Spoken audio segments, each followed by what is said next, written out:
6 years. $160,000. 14 payments left until his debt was gone. That was the day he was going to leave her. He just didn't know. She'd opened the envelope first. Her name was Emma, 32 years old. She'd grown up in a trailer park in New Hampshire, and by the time this story begins, she was earning $130,000 a year as a senior product designer at a company you've probably used today without thinking about it. She did not come from money. Her mother cleaned houses. Her father drank. Emma got through college on scholarships, a night shift at a bakery, and a refusal to lose that other people her age found exhausting to be around. She met Alex when she was 26. He was 28, second-year PhD student in comparative literature, charming in the way men raised with books are charming. Soft, quiet, careful with his words. 6 months in, he told her about the loans. $160,000 across 4 lenders. Undergrad, a master's, the PhD he was still financing. The interest alone was eating him alive. $1,400 a month, just to stand still. She didn't refinance. She didn't co-sign. She just started paying $1,240 autopay out of her account on the first of every month. Legally, the loans stayed in his name. Practically, Emma was closing them out. She did this, she would later say, because she loved him. She didn't ask him to pay her back. She didn't put it in writing. He cried and told her she'd saved his life. She told him he'd saved hers in other ways too. And at the time, she meant it. 6 years of autopay. The balance dropped from $160,000 to $17,400. 14 payments until zero. She thought they were building something. She thought one of them was holding up the roof, while the other built the walls. She was wrong about which one of them was doing which. 14 months ago, Emma got an offer to move to Berlin. She'd lived there once, for 3 months during grad school, and she'd cried in the cab home from the airport. Not dramatically, just the kind of crying the body does when it realizes it's been returned to a cage it had trained itself not to see. She'd been trying to get back for 2 years, 4 final rounds. 3 times she pulled out at the last minute because Alex was close to defending, or he was having a hard semester, or he just wasn't ready for that kind of change right now. This offer was different. Senior design lead, 105,000 euros. Full relocation, partner visa. Germany doesn't require marriage. He could finish his dissertation anywhere on Earth. She stopped at the Thai place he liked, bought a bottle of wine they couldn't usually afford. She walked in with both hands full, and she'd remember exactly how she said it for the rest of her life. She said quietly, "Babe, we're going." He smiled. He kissed her on the forehead. He congratulated her. And for 1 second, she didn't understand until 14 months later, something moved behind his eyes. Not joy, not fear. Calculation. 20 minutes later, he came out of the bathroom. White. He took her hand, and he told her he'd felt something in his neck that morning. In the shower, she reached across the table, and she felt it herself. She had the Berlin offer rescinded by the following Tuesday. The diagnosis came 3 weeks later. Hodgkin's lymphoma, stage 2, he said. He showed her a hospital printout. He started chemo. Every single time, he refused to let her come with him. Every single time! He said his hair was falling out, and he wanted to lose it in private. He shaved his head one Saturday, said he wanted to be ahead of it. The stubble grew back even and healthy inside 3 weeks, and Emma didn't notice, because her boyfriend had cancer. And you don't notice hair follicles when your boyfriend has cancer. 9 weeks later, he told her the biopsy was clean. A reactive lymph node. False alarm. They split a bottle of Prosecco on the roof of their building. He cried. She cried. He told her Berlin was still in their future. They just needed a year to catch their breath. She said okay. 9 months after the all clear, she brought it up again. Gently. A different role. Similar level. 2 weeks later, she came home late from a design review and found him on the bathroom floor. What Emma saw is not the point of this story. What she felt is. She would later describe it as the world collapsing into a single white point. Ambulance. Hospital. 36 hours and they discharged him. She didn't know, at the time, that 36 hours is impossibly fast. She didn't know that a genuine attempt means a 72-hour mandatory psychiatric hold. She didn't know that they hadn't pumped anything, because there hadn't been enough in his system to pump. For the next 5 months, Emma's entire life was built around keeping him stable. She took a promotion she didn't want because she needed the insurance upgrade for his therapy. She stopped sending out applications. She let him sleep on her chest at night. He would whisper, "If I ever lose you, I don't know what I'll do." And she would hold him tighter and promise him she wasn't going anywhere. Promise. Last Tuesday, there was a manila envelope in Emma's mailbox. No return address. Her name in block letters. Inside, a USB drive and a folded piece of notebook paper. The note read, "I should have sent this a year ago. I couldn't live with it anymore. I'm sorry. R." R was Ryan, Alex's best friend. Emma plugged the drive in, with her coat still on. 14 months of texts, timestamped, exported clean.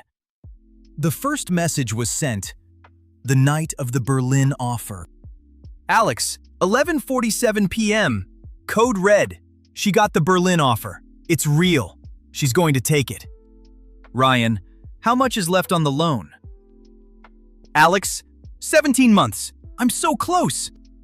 The next morning. Got it. Cancer. Gives me a year minimum. Ryan, you can't fake cancer. Alex, you can fake enough of it. She'll kill the offer. I stretch the treatment. Then say the biopsy came back clean. Clock resets. Ryan, this is broken. Alex, she'll pay off the loan and I'll get out clean. She's happy. I'm free. It's efficient. Emma scrolled. She read him joking about Five Guys in his car, while she had thought chemo had killed his appetite. She read him asking Ryan to help him pick a Clippers set for his chemo head look. She read him describe her to his best friend as, and these are his words exactly, "My sugar mama, with good credit and separation anxiety." And then, on the third page, Alex, the broken part is, I actually do love her. Just not $160,000 worth. Then she got to 9 months ago. She's on the Berlin thing again. Ryan, bro. Alex, cancer card burns fast. I need a new one. Ryan, you cannot fake another disease. Alex, not disease, breakdown. If she thinks I'll hurt myself. She literally cannot leave. Cancer card burns fast. Suicide card. Never expires. Ryan, do not do this. Alex, I'm not actually going to do anything. I just need her to find me. One ambulance ride. The rest is her imagination. And 3 days ago, 14 payments left. Valentine's Day, I'm free. Telling her I need space to find myself after everything. The cancer changed me, etc. Ryan, you're a psychopath. Alex, I'm a guy with no debt. Emma did not wake him up. She did not cry. She screenshotted everything. She emailed the folder to herself and to her sister. She slept on the couch. In the morning, she told him she had food poisoning. He brought her ginger ale in bed before he left for his 8 a.m. class. He left the apartment at 7:15. Here is what Emma did between 7:15 a.m. and 4 p.m. that Wednesday. 7:22, she canceled the autopay. 14 payments left. The next one would have gone out Friday. It did not. 7:40, she emailed the Berlin recruiter. The recruiter called back in 9 minutes. The original role was filled. She had something better, €120 base. Emma accepted on the phone. 8:15, 3 weeks notice to her manager. 9 a.m., a locksmith arrived, new cylinders on both doors. 11:04, Emma found his toothbrush next to hers. She held it for 15 seconds. Then she threw it in the box with his books. The grief arrived on schedule, and it left on schedule, because that day did not belong to grief. 11:30, she packed his things, 7 boxes of books alone. She stacked them in the hallway outside the apartment and left his key on top of the first box. 1:45, she emailed her lawyer. 2 letters, one to Alex, terminating the gifts, one to his 4 original lenders, telling them the payments from her account had stopped, and they should resume collection from him. 3:45.